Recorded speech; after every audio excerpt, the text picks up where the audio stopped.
আসসালামু আলাইকুম এভরিওয়ান। আশা করি সবাই ভালো আছেন। আজকে আমি কিছু আমার পার্সোনাল পার্সপেক্টিভ থেকে কিছু কথা বলতে চাবো। এখানে আমি বিভিন্ন দেশের ল্যাঙ্গুয়েজ ব্যবহার করতে পারি বা কথা বলার সময় বিভিন্ন শব্দে কথা বলতে পারি। আশা করি আপনারা তা মার্জনার সহিত দেখবেন এবং তা থেকে মূল যে সারমর্মটা তা আপনারা বোঝার চেষ্টা করবেন। সো আজ শুধু আমি একটা জিনিস নিয়ে আমার নিজের পার্সোনাল অভিমতটা শেয়ার করতে চাচ্ছি, সেটা হচ্ছে কন্টেন্ট মার্কেটিং বা ইন ফিউচার কন্টেন্ট যারা কন্টেন্ট ক্রিয়েশনে কারা আসলে নেতৃত্ব বা কারা আসলে এই জায়গাটায় থাকতে পারবে।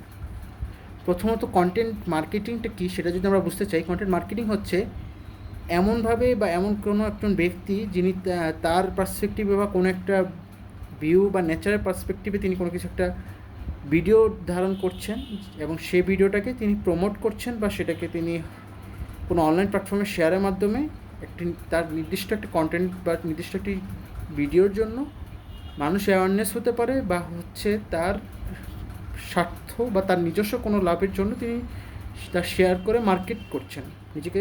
এবার সেটা নিজেকে মার্কেট করা হতে পারে বা নিজের প্রোডাক্টকে মার্কেট করা হতে পারে অথবা নিজের সার্ভিসকে মার্কেট করা হতে পারে। তো এখন বর্তমানে আমরা যেটা দেখছি পার্সোনাল ব্র্যান্ড মার্কেটিং, যেটা হচ্ছে নিজেকে উপস্থাপন করে নিজেকে মার্কেটিং করা, সেটা ফিউচার নিয়ে যদি আমি কথা বলতে চাই, এখানে অনেকগুলো পার্সপেক্টিভে চিন্তাধারা চলে আসতে পারে।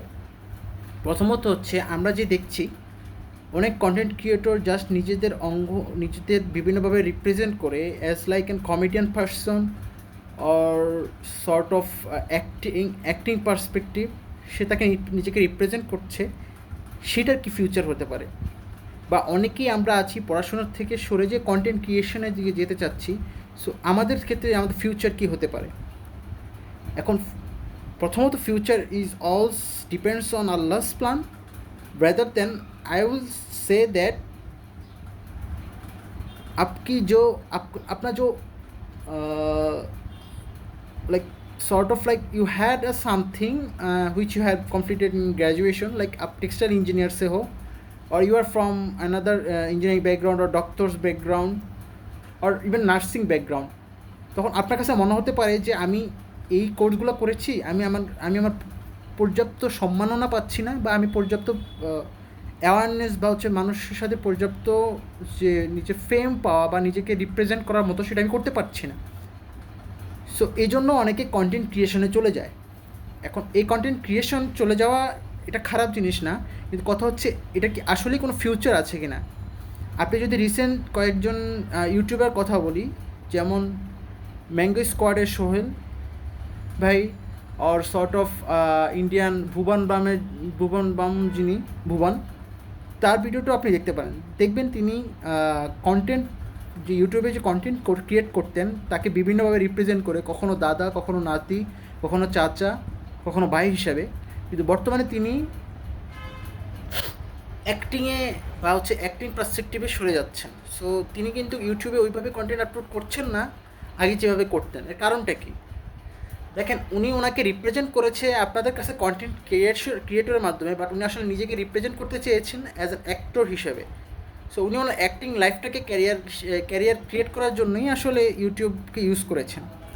সো যার জন্য উনি যখন একটা ফ্লোর পেয়েছেন কন্টেন্ট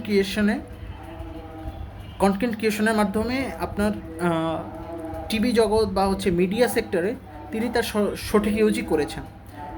আপনি তার রিসেন্ট ওয়েব কন্টেন্ট যদি দেখেন, সেটা অনেক ভালোভাবেই পাবলিক সমাদৃত হয়েছে।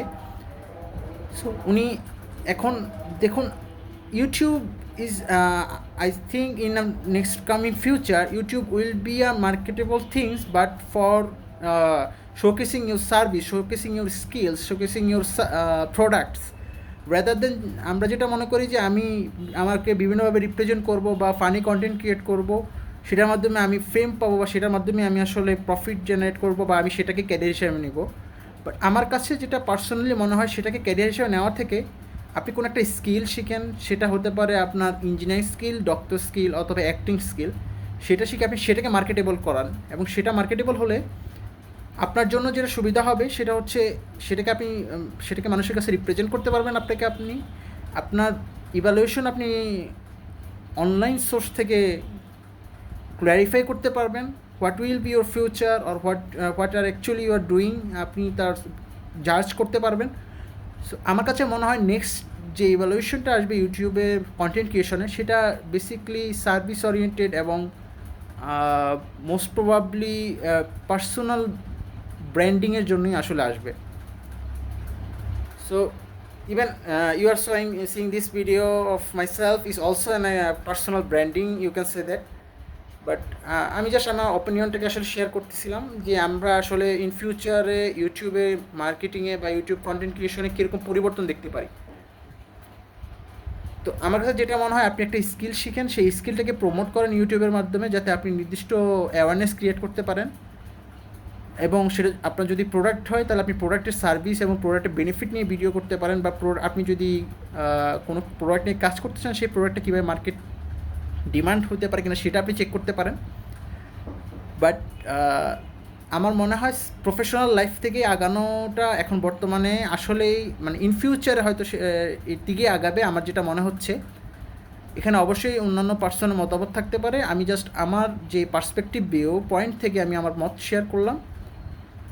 আশা করি কিছুটা হলেও আপনাদের সাথে আমি আমার ইনফরমেশন শেয়ার করতে পেরেছি। যদি কারো কোনো দ্বিমত থাকে বা কোনো কিছু ইনফরমেশন গ্যাপ থাকে, you are feel free to comment down below, or you can आप मेरे भी ऊपर एक वीडियो बना सकते हो, like you can like make argue about my comments.